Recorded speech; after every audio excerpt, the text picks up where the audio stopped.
Hello, and thank you so much for taking the time out to listen. Today, I titled this message, On Enabling Supporting Those Who Hurt Others. On enabling supporting those who hurt others. Some of you all, you are not guilty of anything like this because you finally woke up. You realized from the time you were small till the time you became grown and had your own children, that supporting, enabling, esteeming, pretending as if someone or some group never hurt another person, you wasn't going to jump on that bandwagon. You were going to be the individual that was going to jump off the bandwagon and grab some others with you. You were going to be that one that was going to stand up at the family functions. You were going to tell someone about their ugly selves over the phone. You were no longer going to be that one that was going to take your children over there to the violator, to the perpetrator. I told some people in other audio that you have forgiveness. You have forgiveness, the whole dynamic, the study of forgiveness, so backward. But I understand though, because, when we don't want to be held accountable to anything, it's very easy to tell someone, oh, just please forgive me. But see, you've messed up time and time again. Now you got a generation of other folks and you're hurting them as well. And all you can do out your mouth is keep telling somebody, listen. What had happened was, and we all are flawed and we all got our share of issues. Yeah, but just because we all got our share of issues, there's only so many issues that we're going to deal with. Come on. That's why there's people who get divorces. That's why there are those who are estranged from family members. That's why best friends no longer speak to one another. That's why some of you a long time ago, some folks marked you, whether you noticed it or not, because they said, I'm tired. You see, you only had so many times that you were going to say certain things, do certain things, and then I had to protect myself as well as my loved ones from you. Ooh, but you see, when you're the rejected one, when you're pushed away, when people know who you really are, when you have even set that playing field that this is how I am, so either you accept it or you don't. Hey, guess what? A lot of folks are going to do what? If they're functional in their head, in their minds, body, spirit, they're going to distance themselves. I can forgive you from afar, you see. I'm happy. I'm in a good place. I know some of you all, you're like, listen, I don't have to keep going back down memory lane of childhood and so forth because I recognize what was wrong. Ooh, come on. I saw that there was a pattern. You see, some individuals, they only look at one person. But what I did was I looked at a entire generation. You see, when you go off to college and you start studying and all that sort of thing, and then you come out of college, you start to see, oh, wow, this is a generational thing. This isn't just one person. This isn't just two people. This isn't just the people that's in my circle, because then you start getting out and about. See, some individuals, they don't get out and about, so they don't have those kind of conversations. They don't even have a clue as to what's really happening, you see, in a family or in an organization, a business, a workplace. You don't get out much. And those before you, they didn't get out much. And those before those folks, they didn't get out much. They didn't want to have those conversations that was going to bring the truth forth. When you are enabling and you are supporting those who hurt others, first of all, you are setting generations back. Because what you end up doing is you tell the younger generation, it's okay, it's all right, just forgive him. That's how he is. And this is why for some folks, they can't seem to get rid of the molesters out the family. They can't seem to get rid of the drunkards out the family, the prostitutes, the pimps, the players, the hustlers, because someone keeps saying, but he's nice. He's sweet. He got money. He got a reputation that we could benefit from.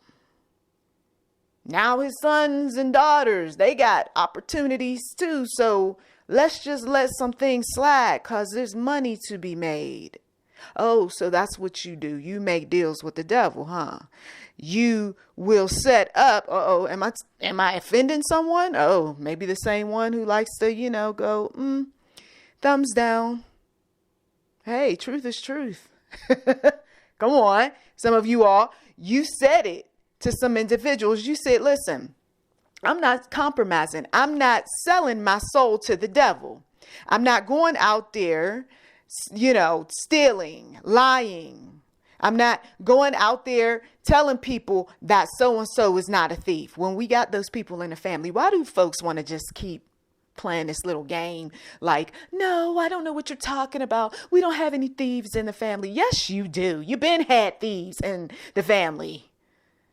Or, no, we don't have drunks in the family. Every time you turn around, that man turning up a cup to his mouth and it got something dark in it. Come on. Right? He can't seem to think straight. His mind is foggy. He's trying to, suppress the pain within.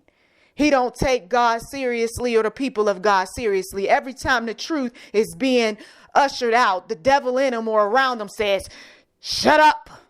Oh, I can't stand that woman. You see? But those individuals who have for years and years and years supported the drunkards, the thieves, the liars, the connivers, the whores in the family. Can we stay there for a moment? You keep seeing the same individual keep showing up with different people. Then eventually he's so sick and you don't understand. Well, what's the sickness all about? He blames COVID, but it's something else. Ooh. But, there were those who supported the pimp, the player. They admired his lifestyle. He got much fame and attention and glory, and people were just all over him. Oh, he's so fine. Ooh. Yeah, and now he's older and he's sickly and he got his share of issues. Some folks is hiding behind COVID and flus and viruses, anything but. AIDS is still around. Ooh. Yeah. HIV is still around. Syphilis is still around. An individual told me a long while back about how some of these STDs came circling right back around prior to COVID. I mean, like in a big way. They were always there. But, we got those enablers, those supporters. Oh, she's so fine. She get all those men. I wish I was like her. I wish I had an hourglass, build like her. I wish I was a brick house. But see, what you don't know is all of the foolishness that she had to go through because of her brick house body. You see? And those individuals who encouraged her to dress that way because she would get more men. I touched on this in another audio about how some of these women were raising daughters. You can go real far if you dress this way. If you look this way, girl, put some makeup on your face. I remember back in the day when I was looking good. Oh, yeah. So you just go ahead on, girl. Make sure that you decorate it up, okay? You let the world know what time it is, right? That's the motivational talk that some of these mothers and aunties behind closed doors. And some of their daddies even, Lord, and uncles. And, there's truth to be said about the type of attention that they do get. But, you see, it's not godly. Oftentimes it is not godly. Come on, some of us, we've been there. I told you all about the type of individuals I attracted. Some of you all, you read Socially Sweet, Privately Cruel, Abusive Men. Some of you all, you read Too Much, Too Soon, Internet Dating Blues. Some of you others, you read Laboring to Love, an Abusive Mate. I've been as transparent as I can be without literally wanting to just go upside somebody's head over the foolishness that they keep doing. They keep saying, enabling and supporting the pimps and the players and the hustlers, making excuses for violators. Well, you see, his daddy was like that. He was a drunk. He was a gambler. He was a womanizer. You know, he was abusive to his women. And so, you know, he can't help but be that way. Really? So then, because you're fine with that, because, you know, you on that trip of this distorted view of what forgiveness is, you continue to bring your children around and those grandchildren or whoever else, and they're watching that person. Then you get mad when they start acting like that person. No, don't get mad. See, because you know what you brought into the household. You know who you were sitting down listening ever so intently to. You know, you were the one who sat there and took a chance by sending your children off to the impatient, angry, bitter person. And now you mad because he yelled and he cussed and he threatened to beat that one up. And then you got that one who they're not impacted by any of this. None of what I'm talking about. But they're the first ones to say, oh, just forgive them. You know. It's okay. It's all right, girl. You know, people, they just gonna go through like they go through. But, you know, shut up. You see? And the Lord will do some things to shut those enablers and supporters up, won't he? You see, I got to encourage someone because I know you're saying, yeah, I got those people in my family. They always making excuses for the pimps and the players and the hustlers and the molesters and the power trippers and the abusers and the users that you speak of on this channel. What is God going to do? What are you going to do? First and foremost, I wouldn't be bringing any of my peoples around. Though I said peoples then, I wouldn't bring any of them around them when it's in my power to do so. Let God work on them. I'm not going to continue to sit up there and be that one. As I told you all before, I'm on the side of the victim. I'm on the side of the survivors and the victors. I'm not on pimps, players, and hustlers and users and abusers side. Because what I know to be true, since I've been on that dark side, is that when you just step away and stop making excuses for people's behavior, they will eventually say, you know what? It's kind of lonely over here. I mean, I'm not getting the fan support. Yeah. I don't have everybody all like, ooh, yeah. You know, like they once did. Because you nasty. So then you start cleaning yourself up, right? And the way you're talking, you got to fix that up because all that cussing and fussing and things, right? You don't have all the people around you that was cussing and fussing like you were. You know, you don't have the folks that was, you know, popping bottles like they used to around you. You ain't hopping, you know, around clubs like you used to because you don't have the support. Ooh, come on. You don't have the support. Look, man, I'm married. I got kids. Come on. Some of you all heard it from your boys.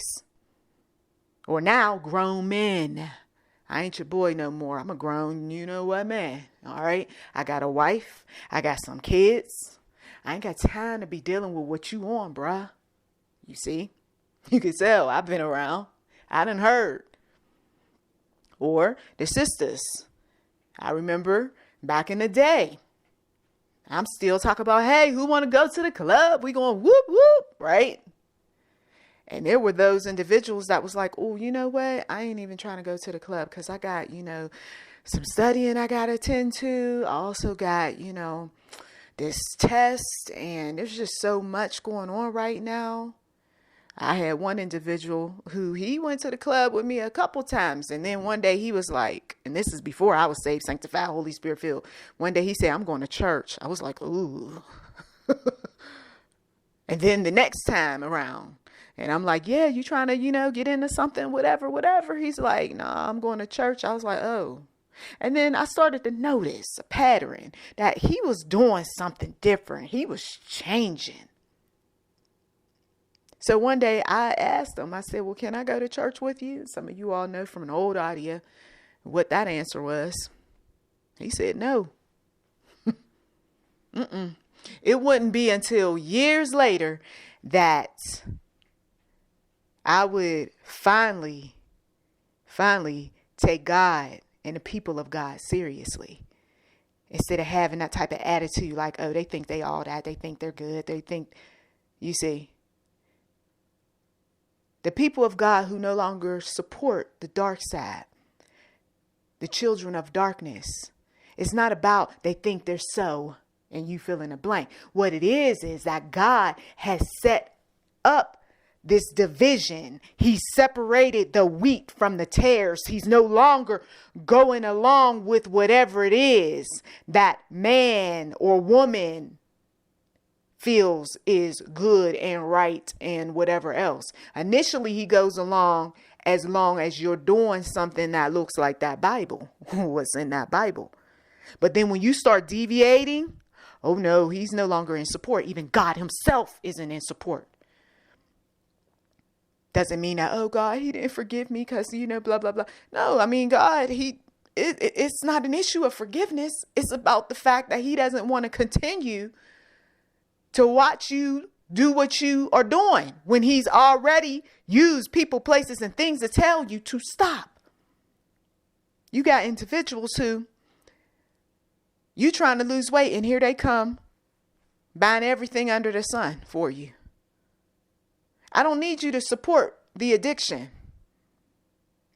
I don't need you to come over here talking about, all of the food that was over at so-and-so's house and, and all of it is just sugary and high in calories. I don't need you to come and do that to me. You see? And once again, what is God going to do? He's going to create that separation. He's going to expose the liar, the one who wants to keep telling lies, making excuses for his behavior. I'm not really a gambler. What I am is and then he, comes up with his share of excuses. And then others around him, what's wrong with that? Well, there's a problem when he taking his money that should be for rent and for utilities and so forth. And he keeps spending up that money over there at the local lottery station. Come on. So, we're creating the distance and we're exposing the lies.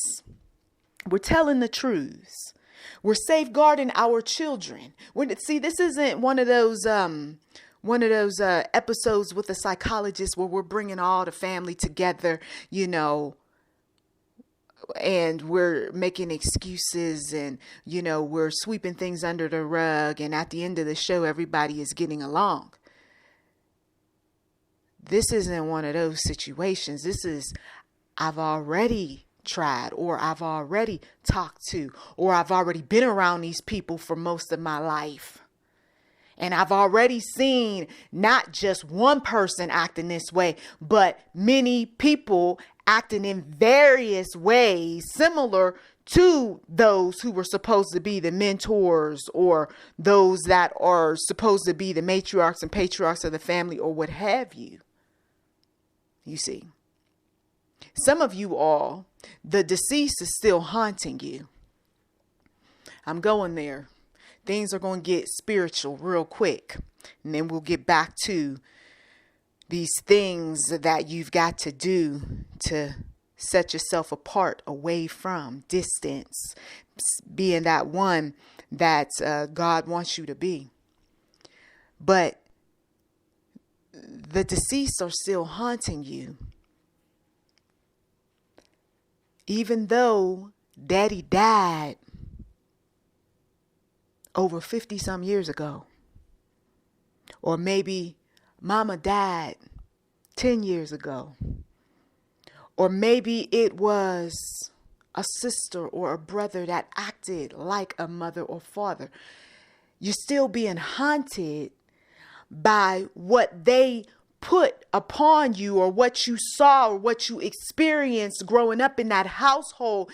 And for some folks, they don't connect the dots to the decisions that they have made in recent years or within the past 20 or 30 years to what they went through growing up. Who you are, part of who you are is your daddy. Oh, I'm so offended. Oh, well, be offended. Come on. If you get around some individuals who knew your daddy very well, or you recall some things growing up, and then you look at you and you look at your daddy and you look at, let's say, mama. There are some things about you that remind some people of your mama. If your mama was withdrawn and she wasn't much on speaking, talking, communicating, picking up phones or what have you, guess what? You're like her. If your daddy, he was the type of person who he was very selfish, self-centered, self-absorbed. The world was about him. He wasn't into no kids. He was about his work or about the ladies or about whatever floated his boat. And guess what? You tend to act like him. And how's your relationship with your wife or with your children going? Or with your husband? Or with your best friend or with your co-workers? You see, it even shows up these things that we will point the finger at, this one and that one, will show up even at the workplace. If I sat down with your mother, your father, your foster mother, your foster father, your adopted mother, your adopted father, or a sibling who raised you, or a grandparent, or what have you, how much of that person is still in you? How much of it is dysfunctional? What would it take for you to say, this is where the line is drawn in the sand. I don't care if I'm 20 or 30 or 40 or 50 plus years old. I cannot continue this. Sit down, interview yourself a while. I challenge you. You may not like what the Spirit of the Lord is going to put on that paper, because he has a way of doing that. You start writing some things and you say, did I just write that? It's a healthy exercise to get quiet and see where people have enabled you, supported you in your dysfunction. Look at the pictures. If I see a long line of family members who all of them was obese, and I see a long line of photographs where everybody was eating rich food, it isn't any wonder, come on, why the pounds start increasing. Oh, I got to change, says someone. I can't keep being like that. Oh, no, honey. Oh, wait a minute. It's after 7. I'm not going to that refrigerator. Oh, wait a minute. It's the holiday season. I don't have to get everything that's displayed. Or it's somebody's birthday. I don't need to get the biggest piece of cake. Or you live by yourself. So why you feel like you got to have a full spread of food? Or individuals who will get up through the night. I got a snack. Oh, I'm so hungry. Or look at them pictures.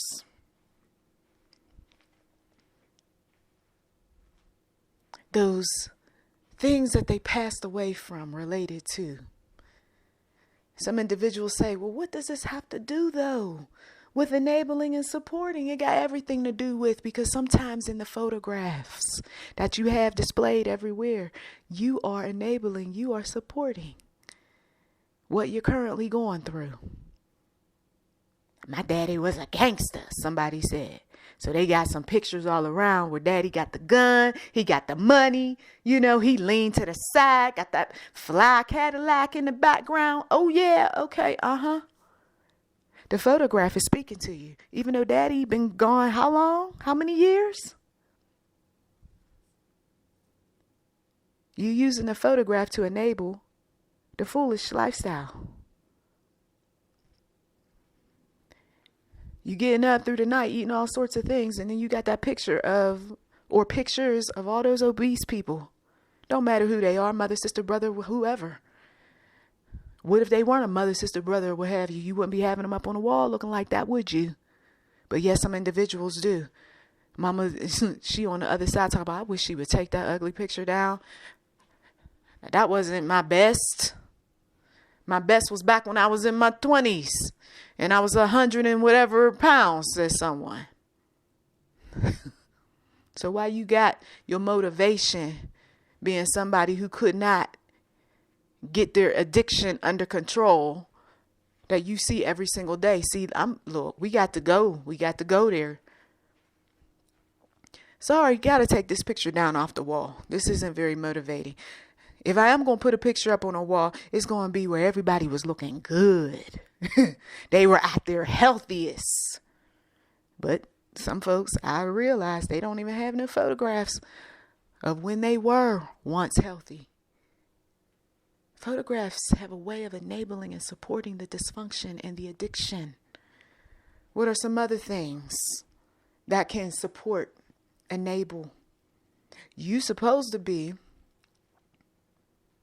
cutting down, let's say, on electronics. I'm just throwing something out there. I'm not going, look at this, and I'm not going to mess with that, and I'm not going to watch these movies for hours and hours and hours on end. Because some people, that's what they do. And they think they're perfectly okay and all right. And I lived and worked all these years doing for other people, so it's okay for me to binge, occasionally, periodically, but every doggone day, hours and hours on end. Don't you have something else to do? So you got all these things around you that encourage the addiction, that enable, that put you in a state of mind where it triggers a certain personality within you that you become the very user and abuser that you don't want to be. Or you're around individuals who are constantly triggering their own selves, and they're hard to live with. They're hard to talk to. If I'm looking at violence every single day, even though it is made up, when some folks, they got real violence that they get from the deep web and elsewhere, where people actually die, they watch them die. That's their little fetish or whatever. If I keep looking at that sort of stuff, how am I coming up higher? I'm not. I'm enabling the fetish, or I'm enabling, the thing that I really shouldn't be looking at or dealing with, or the demon that's within or around. No wonder the man can't seem to get along with individuals, want to cuss everybody out, always have an attitude, thinks about murdering a person the minute he's angry, as opposed to being a peacemaker. We got folks who they were in those type of lifestyles, whether it was legally or illegally.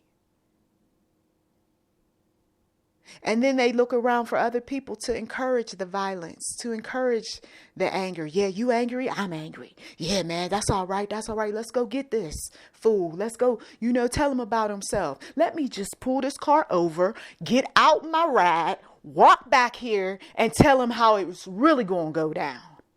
Really? And then some individuals wonder why they in jail. Wonder why this is your final warning. You won't get another one if I see you, sir, acting like that.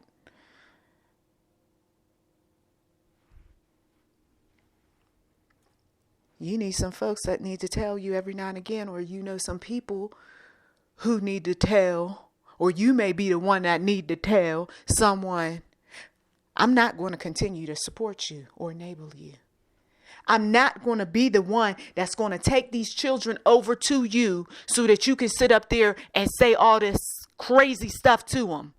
I'm not going to be that one that's going to hold you and comfort you every single time you want to go out there and mess with every Tom, Dick, and Harry. I'm not going to be that individual that's going to sit up here and pretend as if you didn't get all of these behaviors from your mama, your daddy, your grandmother, your auntie, your uncle, your grandfather, or whoever else,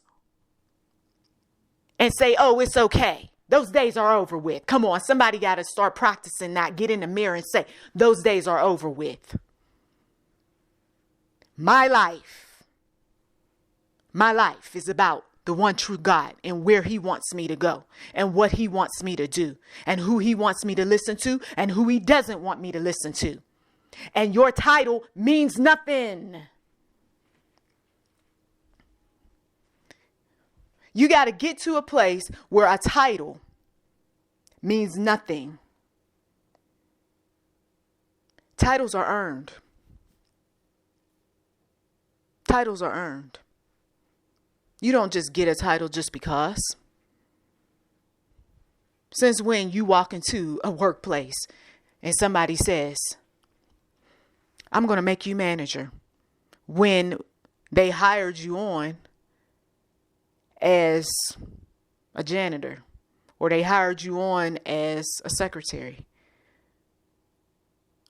or even an assistant?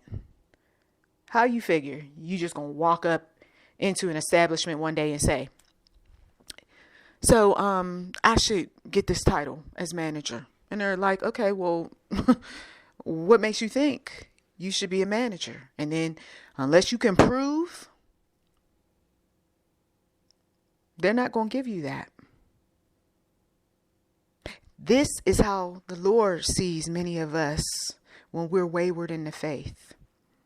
When we're sitting up there and we're supporting people who think that they should have certain titles and abide by those titles. Or some folks who, hey, that is the title. You know, you were born into the family. That is the title.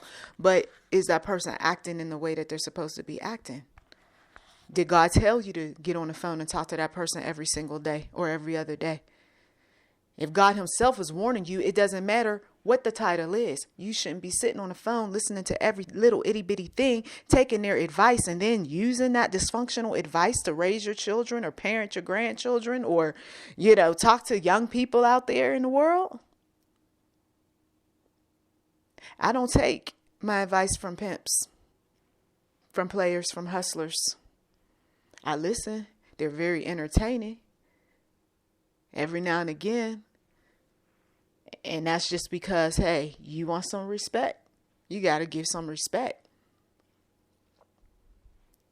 But listening and doing is two different things. And we not doing what they say. If anything, the Lord, time and time again, he keeps exposing. Because he may not be pimping because he's too old to be pimping, but he sure has that pimp mentality. And she may not be hustling right now, but she's still talking a way that she on a hustle trip. And he may not be playing right now, but he got a long history of playing some folks. And now he got an education, a class, a podcast, a website.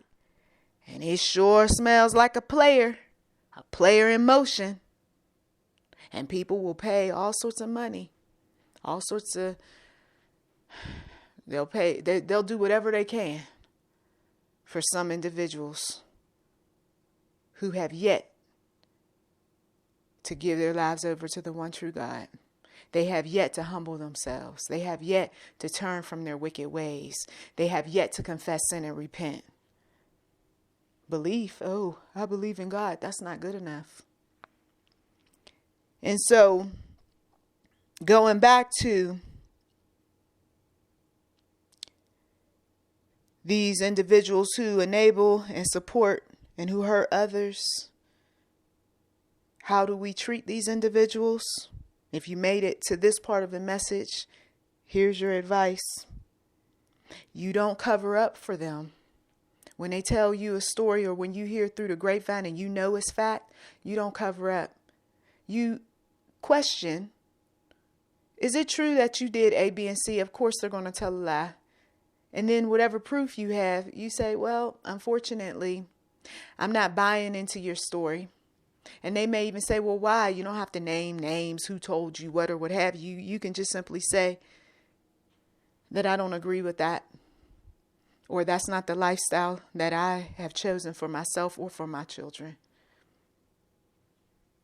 Oh, you're so judgmental. Oh, you're so unforgiving or whatever else. Some of you all, you need to get Face Your Foe, that book that I wrote on confronting the critics, so that you know how to stand up to them when they start with that foolishness.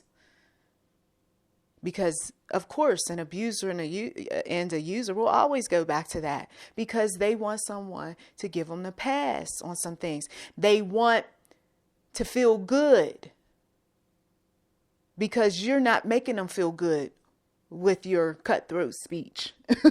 You're not making them feel good when you are exposing the lies. So quite naturally, they got to pull some information that they learned out of a Bible that they hardly even read. Or they've got to talk to some folks who know you and say, well, isn't this how Christians are supposed to act and blah, blah, blah. I don't know what kind of Christians some of these people have come across, but none of the Christians that I've come across in recent years are weak. If anything, they're the frontline soldiers. And frontline soldiers, they ain't scared of no battles. These are the ones that, if you read the Old Testament, you already know God don't play. So this weakness, where folks want to take things and use them from the Bible to get what they want, we see right through it. That's why you don't come talking to me about, these little catchphrases that you learn from some psychologist show.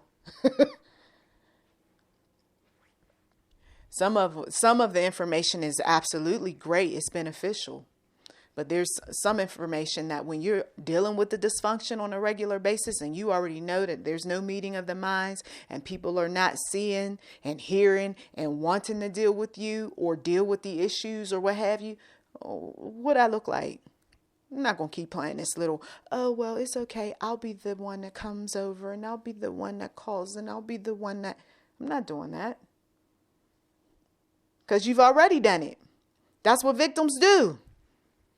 Victims will leave and then come back. Leave and then come back.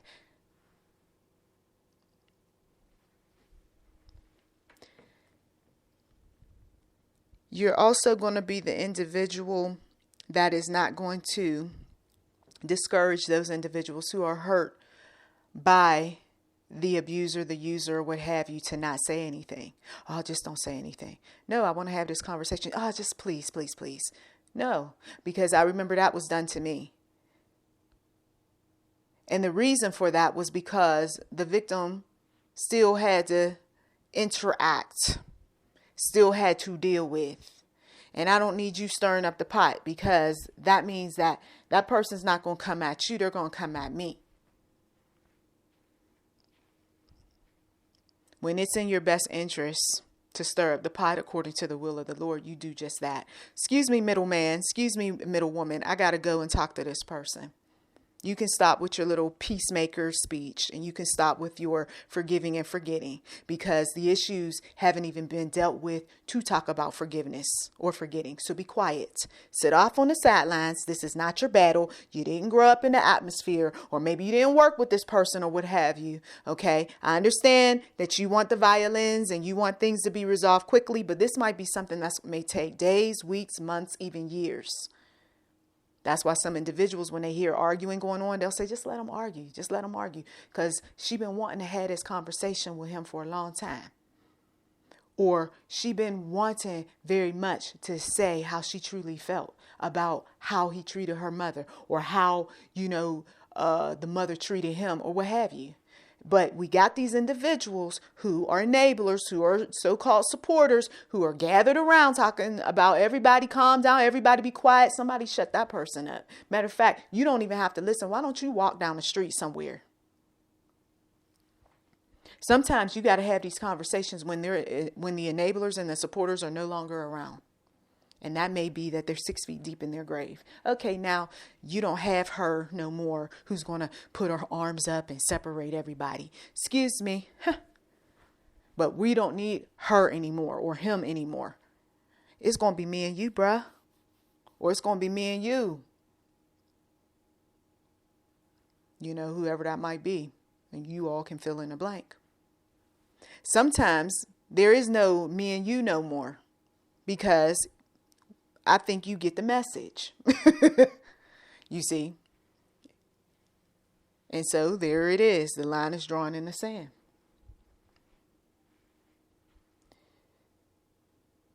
And then, of course,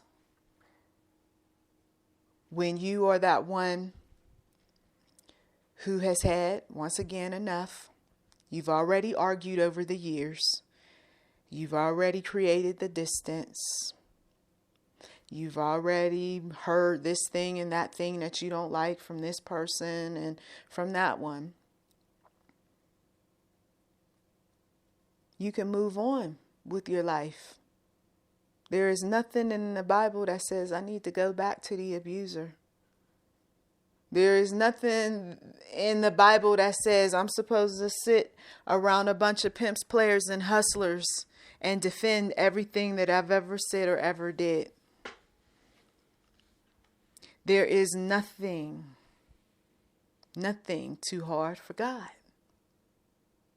God knew, God saw, and that is why those of you all who have gotten to a place in your life where you are like, rest in peace.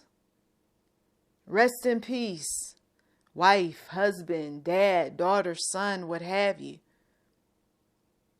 Be grateful for that.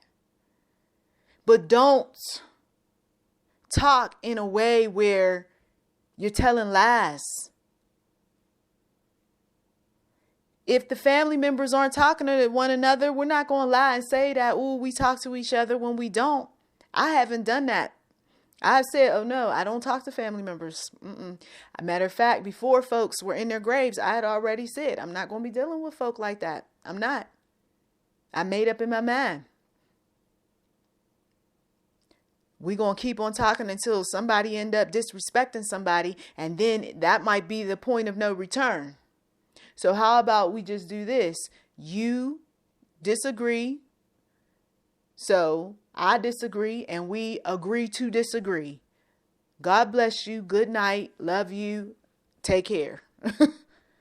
Or it's been years being in a relationship for some of you all, whether you're dating or you're married or what have you, and you've gotten to a place where you no longer want to be a part of whatever it is that this person has set up.